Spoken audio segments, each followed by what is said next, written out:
فتنہ قادیانیت یہ اس کے تعلق سے کچھ فرمائیں۔ دیکھیے اس میں بہت ساری کہانیاں اس کے اندر موجود ہیں، یعنی جو حقائق ہیں اس میں ایک تو یہ بھی ہے کہ جو مرزا غلام احمد کی جو ہسٹری ہے اس کے اندر پیسے کے پیچھے جانا یہ بڑی کثرت کے ساتھ ہے۔ یعنی نبوت کا دعویٰ اس نے بعد میں کیا تھا، لیکن اس سے پہلے جو ہے وہ کتابیں بیچنا، ان کے پیسے کمانا، اشتہار چھاپ دینا کہ میں ایک کتاب لکھ رہا ہوں اور وہ ایسی کتاب ہوگی کہ جناب ایسی ویسی تیسی، تو لہذا مجھے پہلے سے اگر پیسے دے دیے جائیں تو یہ بہت اچھی چھپ جائے گی۔ لوگوں نے پیسے دیے، اس نے کتاب ہی چھاپی۔ تو ایک تو جو مال کا معاملہ تھا اس کے ساتھ، یہ اس کے یوں کہہ لے کہ حب مال جو ہے اس نے بھی اس کو تباہ کرنے کے اندر کردار ادا کیا، اور اسی وجہ سے جب اس نے یہ دعویٰ کر دیا تو اس کے بعد تو پھر جو اس کے ماننے والے تھے اور انہوں نے اس کو جیسے رکھا، وہ آپ سمجھ سکتے ہیں کہ جناب کسی کو نبی مان لیا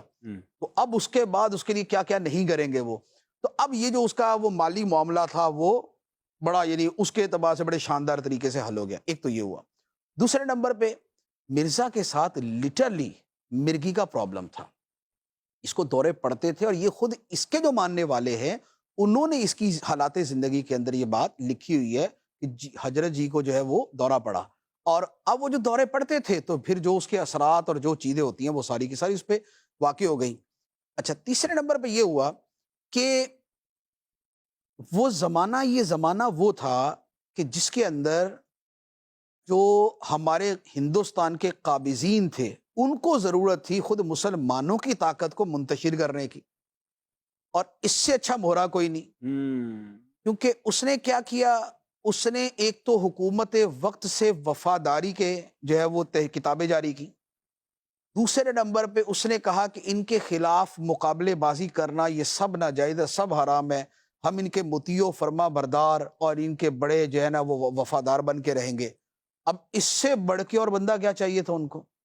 تو اب اس کے میسج کو انہوں نے پھیلایا، اس کو عام کیا۔ اب ایک طرف جو اس کے ماننے والے تھے وہ وفادار ہوئے، دوسرے نمبر پہ جو مسلمان ان کے خلاف کچھ کر سکتے تھے اب وہ اس کے پیچھے پڑ گئے، تو اس نے اپنی طرف متوجہ کر لیا، تو وہ آرام سے بیٹھ گئے کہ جو دشمن تھے ان کو آپس میں لڑا دیا، کچھ کو اپنی وفادار بنا لیا، تو نتیجہ یہ ہوا کہ وہ تو مدد سے حکومت کرتے رہے، یہ آپس کے اندر لڑتے رہے۔ تو اس طرح کے اسباب تھے مرزا کے پیچھے۔ پھر اس کے ساتھ یہ تھا کہ اس نے اپنے، جب اس نے نبوت کا دعویٰ نہیں کیا تھا اس سے پہلے یہ بھی ذرا چلے ولے کیا کرتا تھا، اور چلوں کے اندر یہ ہوتا ہے کہ بعض اوقات کچھ ایسی چیزیں جو مکاشفات کی صورت ہیں وہ سامنے ظاہر ہوتی ہیں، لیکن جو کشف ہے یہ تو کافر کو بھی ہو سکتا ہے۔ کشف حقانیت کی دلیل نہیں ہے، یہ تو بڑی واضح سی جو ہے وہ ہمارا اسلامی عقیدہ ہے کہ یہ بھوک کی شدت اور مراقبات کی کثرت اور اوراد و وظائف کی جو ہے نا وہ کثرت کی وجہ سے بہت ساری چیزیں حاصل ہو جاتی ہیں۔ تو یہ چونکہ اس طرح کے چلے کیا کرتا تھا، ایک طرف وہ مرگی کا مسئلہ، اس کی وجہ سے دماغ آلریڈی ان چیزوں کے لیے تیار تھا،